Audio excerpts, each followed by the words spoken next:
नमस्कार। तो चलिए आज अर्धवार्षिक परीक्षाओं से जुड़े जो नए सर्कुलर आए हैं उन्हें एकदम आसान भाषा में समझते हैं ताकि परीक्षा को लेकर कोई भी कंफ्यूजन ना रहे। अच्छा, तो हम आज क्या क्या देखने वाले हैं? सबसे पहले बात होगी ज़रूरी तारीखों की, फिर समझेंगे कि परीक्षा का फॉर्मेट कैसा होगा, प्रश्न पत्र का ब्लूप्रिंट क्या है, शिक्षकों के लिए क्या निर्देश दिए गए हैं और आखिर में इन सारी ज़रूरी बातों को फटाफट रिवाइज करेंगे। तो सबसे पहले और सबसे ज़रूरी चीज़ वो तारीखें जिन्हें बिल्कुल भी नहीं भूलना है। अपने कैलेंडर में इन्हें अभी मार्क कर लीजिए। ये रही पूरी टाइमलाइन। इसे ध्यान से देखिए।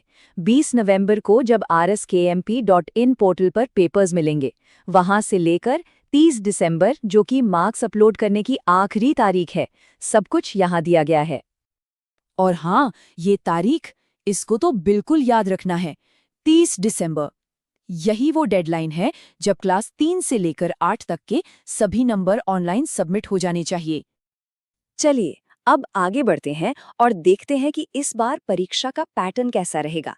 मतलब अलग अलग क्लास के स्टूडेंट्स के लिए पेपर को कैसे डिजाइन किया गया है। यहाँ एक बहुत ज़रूरी बात पर गौर करना है, वो है परीक्षा का समय। जो जूनियर क्लासेस हैं, मतलब 3 से 5 तक, उनकी परीक्षा सुबह की शिफ्ट में होगी और सीनियर्स क्लासेस यानी 6 से 8, उनकी परीक्षा दोपहर में होगी। तो ये रहा क्लास 3, 4 और 5 का पूरा शेड्यूल कि किस दिन कौन सा पेपर होने वाला है। और अब देखते हैं क्लास 6, 7 और 8 का शेड्यूल। यहाँ थोड़ा फर्क है। इसमें विज्ञान, सामाजिक विज्ञान और तीसरी भाषा जैसे विषय भी शामिल हैं। अच्छा, अब आते हैं इस सर्कुलर के सबसे दिलचस्प और कह सकते हैं कि सबसे ज़रूरी हिस्से पर, प्रश्न पत्र का ब्लूप्रिंट। मतलब पेपर का ढांचा आखिर होगा कैसा।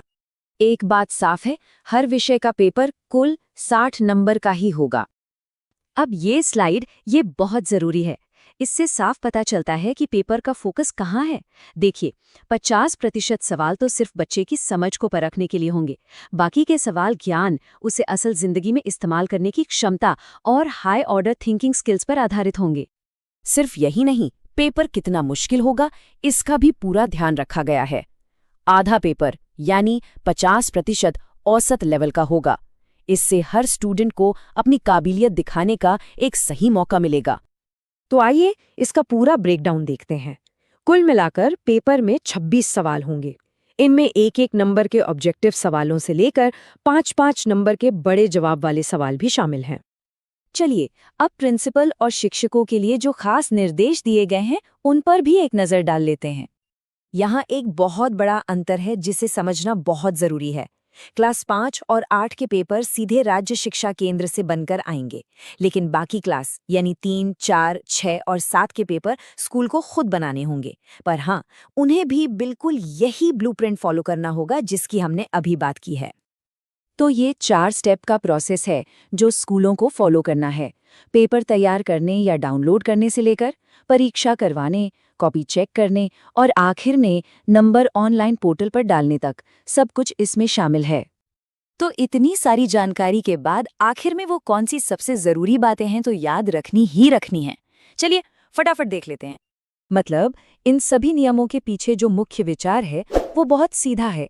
हर छात्र का मूल्यांकन एक व्यवस्थित, निष्पक्ष और एक जैसे तरीके से हो ताकि उनकी लर्निंग को सही से परखा जा सके।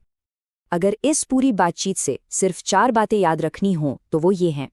ये वो कोर इन्फॉर्मेशन है जो हर स्टूडेंट, टीचर और पेरेंट को पता होनी चाहिए। तो आप जब सब कुछ मतलब तारीखें, फॉर्मेट, नियम सब कुछ शीशे की तरह साफ है तो अब पूरा ध्यान तैयारी पर दिया जा सकता है। उम्मीद है कि इस पूरी जानकारी से एक सफल और सुचारू परीक्षा करवाने में जानकारी अच्छी लगी हो तो चैनल को सब्सक्राइब करें। धन्यवाद।